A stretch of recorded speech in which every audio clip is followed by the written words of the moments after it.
Dear dragons, let me tell you a tale of our dragon mother, Tiamat, goddess of chaos, creation, and annihilation. The sea goddess of the stars, the skies, the heavens, and the earth. A mother who would never abandon me. This video is in dedication of the one true dragon mother, Tiamat. She is from ancient Mesopotamia, Sumerian Babylonian mythology, and she is considered the matron goddess of dragon witches, or like the main deity, if you will, for draconic, and any sort of dragon soul out there. My discovery of Tiamat has been a very elusive and mysterious path that started before I started my YouTube channel. We came across a very few handful of videos online about dragon magic, a couple here in particular on YouTube that mentioned Tiamat by name, that are like 16 or something years old. And while I won't be sharing where this source came from, because what the guy posts about is a little, what's the word? It's giving alt-right pipeline a little bit. So beware of that. But it started very, very young for me, learning about Tiamat. And I will say, most of what I learned or heard about her when I was young went right over my head. I didn't understand. She was also in the Azonoth Mason books and the DJ Conway books. However, I didn't really know her until last year. You see, my guardian by the name of Pickle Chips, he's a celestial dragon guardian that I have. He told me to get this book called The First Sex by Elizabeth Gould Davis, and it made no sense to me because it was such an old book. It seemed like it was a fossil, actually. He asked me to get the book, I picked it up. And I ended up reading that book here live. Oh, just kidding, I'm on my second channel. I read that book live on my main channel. So if you're interested in seeing the live read-through of this book on my main channel, it's over on the Draconic Priestesses or Dragon Feather. And I personally was never the same after this, because the book postulates essentially through, mind you, so much racism and just there's a lot of isms in that book, okay? So just please beware of that, okay? There's lots of homophobia, lots of transphobia, lots of racism, okay? Lots of white supremacy, okay? But the book postulates that Tiamat is God, and how all of the other gods we have today, especially the Abrahamic God, evolved from her story from the enuma elish, and that Genesis from the Bible was plagiarized from the enuma elish. And I love this. I love this so much, and it sent me on a deep dive journey to discover Tiamat. And in my studies, the more that I searched for information, guidance, direction for Tiamat within my craft, the more lost I became. The more vulnerable I became to those claiming to speak for her.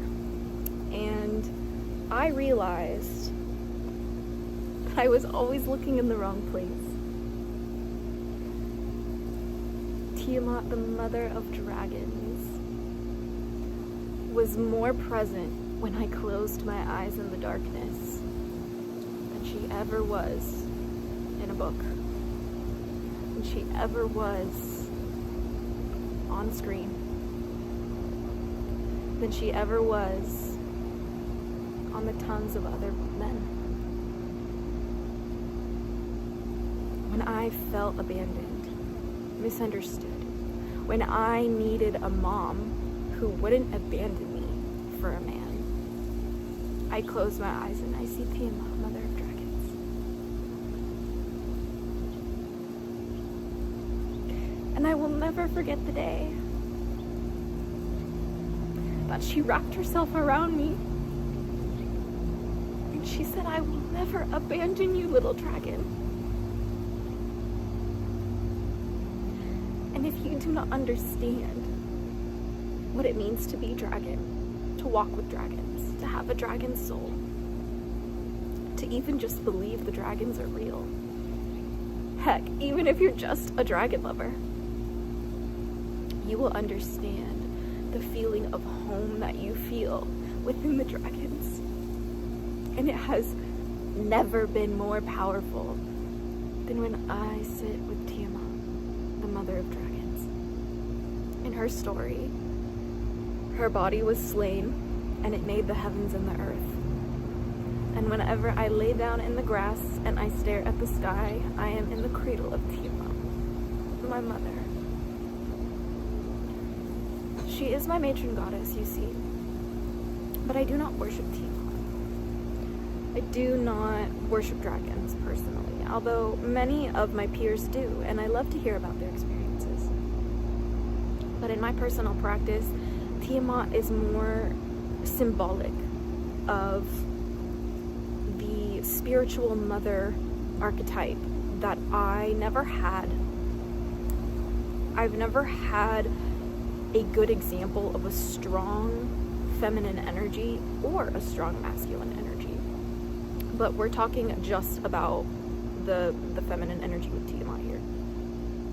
I personally didn't know what it meant to be a healthy grown woman until I met Tiamat. And a healthy grown woman, she's not afraid to stand in the face of those who oppress her children. She is not afraid to wage war for revenge of hurting her babies. She is not afraid to spit fire that is filled with truth. She is not afraid to walk in her darkness and own it. She is not afraid of the abyss peering back at her. She is not afraid of her emotions. She commands them and enables herself to feel them without shame. And even when she feels shame, she surrenders. Where does it come from? A grown, healthy woman doesn't metabolize the feelings of those who cannot regulate their emotions. No, she roars in their faces, forcing them to regulate themselves. Regulate yourselves in any way you can.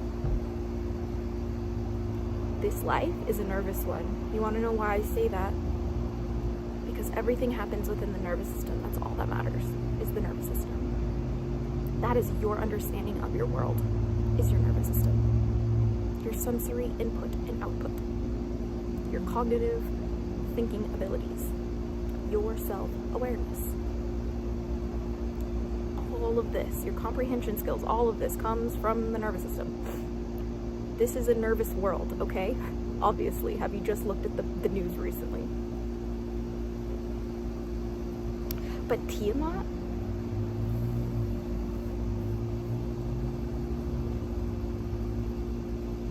she forces me to reckon with how I've been neglecting myself, with how I've been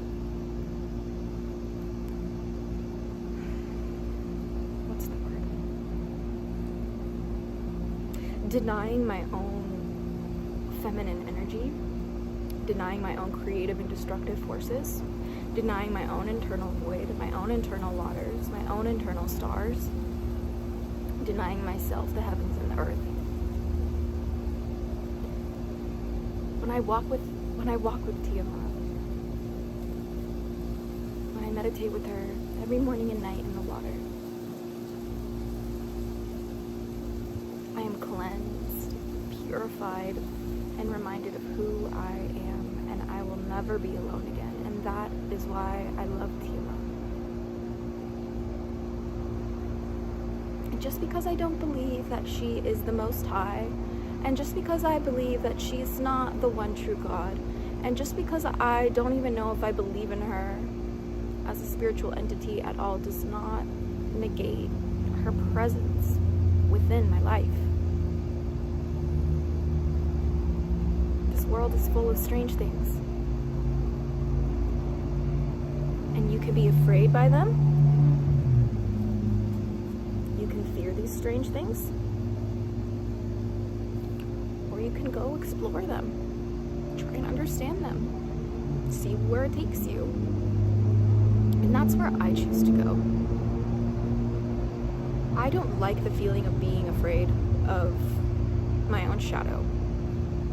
So I like to go where people tell me I don't belong and learn. And then I like to share what I discover. And in my practice and path, with Tiamat as my matron goddess, as the mother of dragons, as she tells me, no dragon, deity, or spirit above me, but no God worthy of worship but a lost man with olive. This is me and my practice. And she might interact with you differently. You want to know why? Because our deities, our gods and goddesses, they love us so much. They love us so much. All they want is to see us do our best and not hurt others in that process.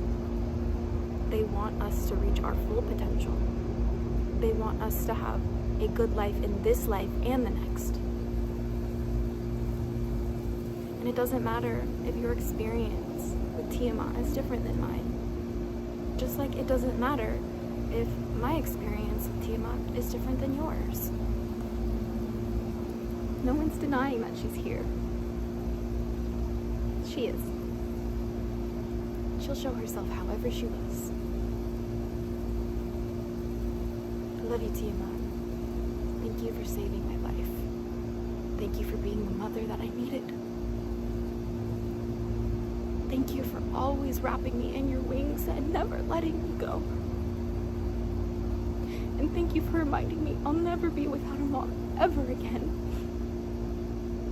May this video be my testimony that the Dragon Mother is real and she shows up in many different ways. Even in ways that you don't think are possible. She's still there. But anyway, I'm just a girl who follows her dragons. So I'll see you in the hatchling clan. But be brave, little dragon.